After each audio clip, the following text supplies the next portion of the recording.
हे गुरु भक्तों, आज हम आप लोगों को कबीर साहब की रामायणी और साखी के आधार पर बताएंगे कि प्रथम सृष्टि निर्माण के समय सर्वप्रथम कौन कौन पैदा हुए और किसके गर्भ से पैदा हुए तथा अन्य पदार्थों की उत्पत्ति कैसे हुई। इसके साथ ही आप लोग यह भी जान पाएंगे कि जीव को किसकी भक्ति करनी चाहिए ताकि उसे आवागमन से मुक्ति मिल सके। इस संबंध में रामायणी में तो स्पष्ट रूप से कबीर साहब कहे हैं कि शब्द से प्रकट पुरुष एक नारी, हरि ब्रह्मा ताके त्रिपुरारी। तब ब्रह्मा पूछल महतारी, को तोर पुरुष के करि तुम नारी। तुम हम तुम अवर न कोई, तुम ही से पुरुष हम ही तोर जोई। ते तिरिया भग लिंग अनंता, कोई न जाने आदि और अंता। अर्थात सत्य नाम सत्पुरुष के संकल्प मात्र से निरंजन और आद्या शक्ति प्रकट हुई और आद्या शक्ति तथा निरंजन के संयोग से ब्रह्मा विष्णु शिव ये तीन पुत्र मैथुनी योनिज प्रकट हुए। तब ब्रह्मा अपनी माता आद्या शक्ति से पूछते हैं कि हे माता, तुम्हारा पुरुष कौन है और तुम किसकी स्त्री हो। तब माता उत्तर देती है कि तुम हो हम हैं और हम हैं तुम हो। हमारे और तुम्हारे सिवा यहाँ पर दूसरा कोई नहीं है, एवं तुम हमारे पुरुष हो और मैं ही तुम्हारी स्त्री हूँ।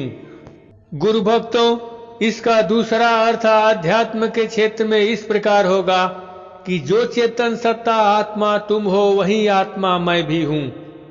यानी आत्म चेतन जाति एक ही है, दो नहीं। अतः जो तुम हो सो मैं हूं और देहाभिमान से तुम पुरुष हो और मैं स्त्री हूं, इसलिए तुम हमारे पुरुष हो और मैं तुम्हारी स्त्री हूं। फिर तो गुरु भक्तों, इस आद्या शक्ति और ब्रह्मा विष्णु महेश से अनेक स्त्री एवं पुरुषों की रचना हुई, किंतु इसके आदि और अंत को कोई भी नहीं जान सका। अब हम आप लोगों को इस सृष्टि निर्माण की प्रथम उत्पत्ति के बारे में कबीर साहब की साखी के आधार पर बताऊंगा कि सृष्टि निर्माण के समय सर्वप्रथम कौन पैदा हुआ तथा वह किसका पुत्र था। जैसा कि साखी में कबीर साहब कहते हैं कि बाप पूत की एक नारी, एक माय बियाय, ऐसा पूत सपूत न देखो, बाप ही चिन्ह धाय। अर्थात आदि अयोनिज सृष्टि में अनेक मनुष्य प्रकट हुए, उस अनेक में एक आद्या और निरंजन भी प्रकट हुए। उस आद्या शक्ति निरंजन के मैथुनी योनिज पुत्र ब्रह्मा विष्णु और शिव उत्पन्न हुए।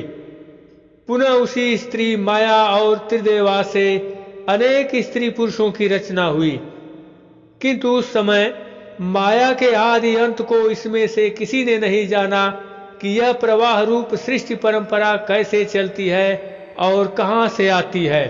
अर्थात भाव यह है कि एक ही पुरुष एवं एक ही स्त्री जाति माया से सारे संसार की रचना हुई है या होती है तथा होगी, और वही माता स्त्री रूप है और वही स्त्री माता रूप है। कारण यह है कि स्त्री से स्त्री और पुरुष से पुरुष उत्पन्न होते हैं।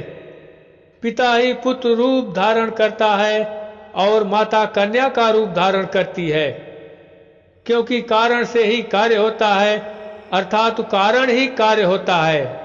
अतः वही स्त्री सबकी स्त्री है, यानी पिता पुत्र की एक ही स्त्री है और सारी सृष्टि को एक ही प्रकृति माता उत्पन्न करती है।